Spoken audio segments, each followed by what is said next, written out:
अगर आप हाइड्रोजन को ऑक्सीजन के साथ चिंगारी लगाकर रिएक्शन करवाएं तो ये धमाके से फट जाता है और आपको वाटर हासिल होता है। और सबसे बड़ा सवाल ये है कि आप इस केमिकल चेंज या इस केमिकल रिएक्शन को कैसे बयान करेंगे। एक तरीका ये है कि आप इसे लिख लें। आप ये कह सकते हैं कि जब हाइड्रोजन रिएक्ट करता है, इसमें तो बहुत वक्त लग जाएगा।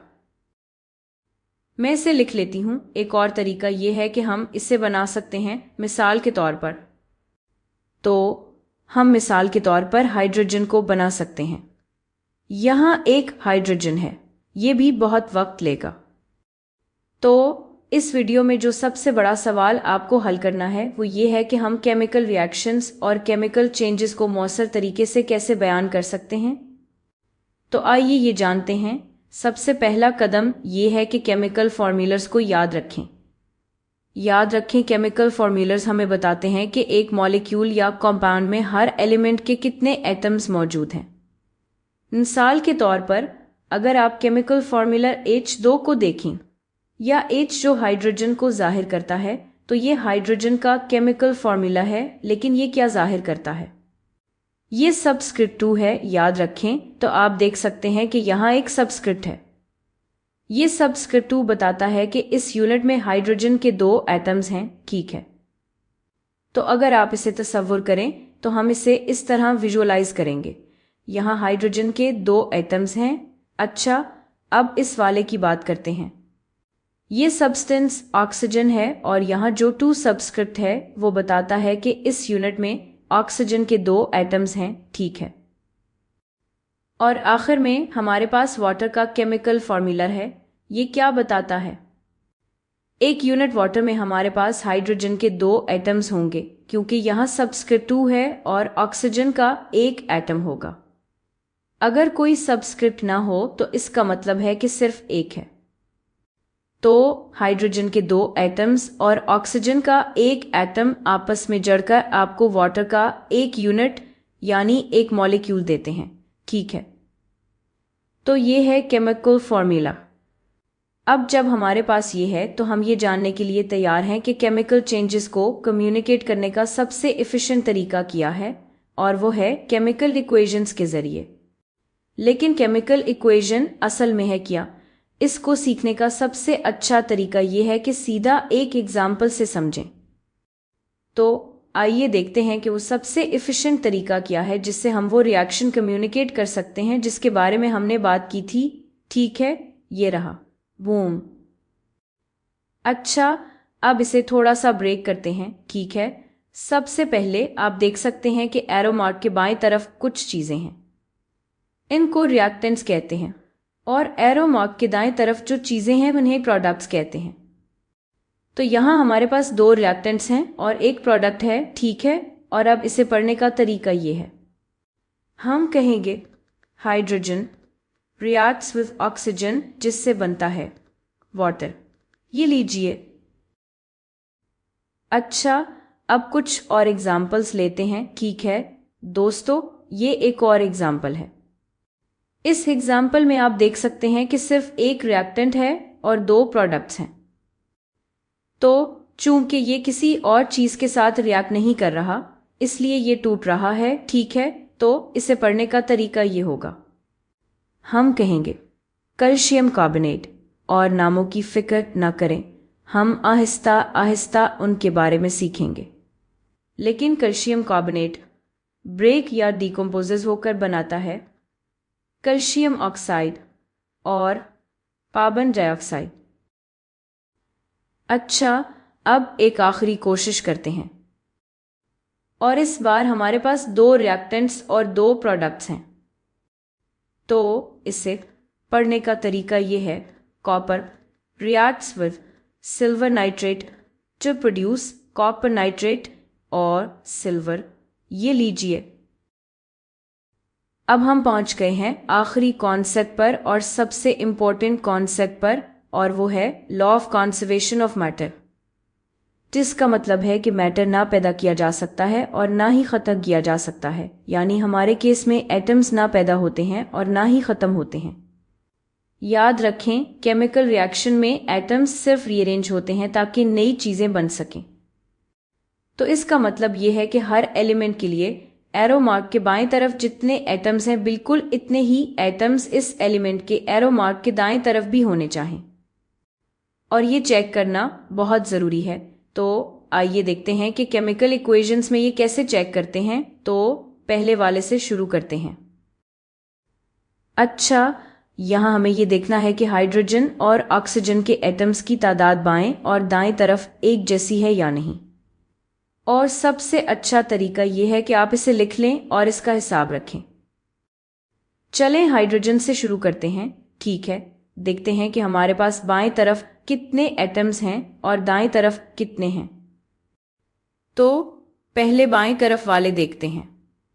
हमें पता है कि यहाँ ये सबस्क्रिप्ट बता रहा है कि एक यूनिट यानी एक मॉलिक्यूल हाइड्रोजन में 2 हाइड्रोजन के एटम्स हैं। ठीक है, अब ये जो 2 है ये कोफिशिएंट कहलाता है। ये बताता है कि यहाँ कुल 2 यूनिट्स या 2 मॉलिक्यूल्स हाइड्रोजन के हैं। तो ये एक हाइड्रोजन का मॉलिक्यूल है और ये दूसरा हाइड्रोजन का मॉलिक्यूल है। यहाँ 2 मॉलिक्यूल्स हाइड्रोजन के रिएक्ट कर रहे हैं। तो कुल मिलाकर हमारे पास हाइड्रोजन के कितने एटम्स हैं? हमारे पास 1 2 3 4 हैं, यानी बाएं तरफ 4 हाइड्रोजन के एटम्स हैं। और सबसे आसान तरीका यह है कि कोएफिशिएंट को सबस्क्रिप्ट से मल्टीप्लाई कर लें। 2 ज़रब 2 बराबर है 4। ठीक है, अब दाएं तरफ गिनती करते हैं। दाएं तरफ भी ये सबस्क्रिप्ट बता रहा है कि एक मॉलिक्यूल वाटर में 2 हाइड्रोजन के एटम्स हैं। तो ये रहा एक मॉलिक्यूल वाटर का जिसमें 2 हाइड्रोजन के एटम्स हैं। लेकिन ये कोएफिशिएंट क्या बता रहा है? ये कोएफिशिएंट बताता है कि यहाँ कुल 2 मॉलिक्यूल्स वाटर के हैं। तो ये पहला मॉलिक्यूल है और ये दूसरा मॉलिक्यूल वाटर का है। और अब हाइड्रोजन के एटम्स की कुल तादाद हमारे पास कितने हैं? 1 2 3 4 4, और इस तरह ये बराबर हो गया। हमारे पास बाएं तरफ भी 4 हैं और दाएं तरफ भी 4 हैं। तो हाइड्रोजन के कोई एटम्स ना पैदा हुए और ना ही ख़त्म हुए। बिल्कुल ठीक। अब ये कन्फर्म करते हैं कि ऑक्सीजन के एटम्स की तादाद बाएं तरफ बिल्कुल इतनी ही है जितनी दाएं तरफ। अच्छा, बाएं तरफ हमें एक 2 सबस्क्रिप्ट नजर आ रहा है जो बताता है कि एक मॉलिक्यूल में 2 ऑक्सीजन के एटम्स हैं। ठीक है, और कोएफिशिएंट क्या है? अगर कुछ नहीं लिखा तो इसका मतलब है 1, और इसका मतलब है कि यहां सिर्फ एक मॉलिक्यूल ऑक्सीजन का रिएक्ट कर रहा है। तो बस यही है। तो बाएं तरफ ऑक्सीजन के कितने एटम्स हैं? हमारे पास 2 हैं। अच्छा, दाएं तरफ हमारे पास ऑक्सीजन के कितने एटम्स हैं? बस यहां गिन लेते हैं। हमें साफ नजर आ रहा है कि वाकई 2 हैं। लेकिन आप ये एक और तरीके से भी कर सकते थे। आप बस यहाँ कोएफिशिएंट को इस सबस्क्रिप्ट से मल्टीप्लाई कर लेते और कहते 2 ज़रब 1 जो कि 2 है, और आपको वही आंसर मिल जाता। बस इतना ही। यहाँ ऑक्सीजन के कोई एटम्स ना पैदा हुए और ना ही ख़त्म हुए, और इसलिए law of conservation of matter बरकरार है इस खास इक्वेशन के लिए। यानी हम ये भी कहते हैं कि ये केमिकल इक्वेशन बैलेंस्ड है। अच्छा, अब आपकी बारी है। क्यों ना आप इसको देखें और हर एलिमेंट के एटम्स की तादाद बाएं और दाएं तरफ गिनें और देखें कि ये बैलेंस्ड है या नहीं। चलें ये करते हैं। तो बाएं तरफ हमारे पास कितने कार्बन हैं? यहाँ कार्बन है, सबस्क्रिप्ट 1 है और कोएफिशिएंट भी 1 है। तो 1 ज़रब 1 बस 1 ही बनता है। यहाँ भी यही मामला है। 1 ज़रब 1 1 ही है, तो हमारे पास दोनों तरफ 1 1 है। अब हाइड्रोजन की बात करें। हाइड्रोजन तो यहाँ हमारे पास 4 हैं और कोएफिशिएंट सिर्फ 1 है। तो 1 ज़रब 4 बनता है 4। दाएं तरफ कितने हैं? यहाँ सबस्क्रिप्ट 2 है और कोएफिशिएंट 2 है। तो 2 ज़रब 2 बनता है 4। अब ऑक्सीजन की बात करें तो बाएं तरफ ऑक्सीजन यहाँ 2 हैं और यहाँ भी 2 हैं। तो 2 ज़रब 2 बनता है 4। तो बाएं तरफ हमारे पास 4 हैं और दाएं तरफ कितने हैं? यहाँ 2 हैं और यहाँ क्या है? क्या ये 1 है? नहीं, नहीं, याद रखें आपको कोएफिशिएंट से मल्टीप्लाई करना है। यहाँ 2 मॉलिक्यूल्स वाटर के हैं तो 2 ज़रब 1 बनता है। तो और इस तरह आपको 2 जमा 2 मिलता है जो कि 4 है। ये हो गया। ये इक्वेशन भी बैलेंस्ड है। तो मुख्तसर ये कि केमिकल इक्वेशन सबसे बेहतरीन तरीका है केमिकल चेंज या केमिकल रिएक्शन को समझाने का। एरो मार्क के बाएं तरफ वाले सब्सटेंसेस को रिएक्टेंट्स कहते हैं और एरो मार्क के दाएं तरफ वाले सब्सटेंसेस को प्रोडक्ट्स कहते हैं। और एरो मार्क जो रिएक्टेंट्स को प्रोडक्ट से अलग करता है वो ये जाहिर करता है कि कोई तब्दीली हुई है। और मुख्तलिफ सब्सटेंसेस को प्लस साइन से अलग किया जाता है। और सबसे अहम बात, लॉ ऑफ कंजर्वेशन के मुताबिक ऑफ मैटर ना तो पैदा किया जा सकता है और ना ही ख़त्म किया जा सकता है। इसका मतलब ये है कि एटम्स को भी केमिकल रिएक्शन में ना पैदा किया जा सकता है और ना ही ख़त्म किया जा सकता है।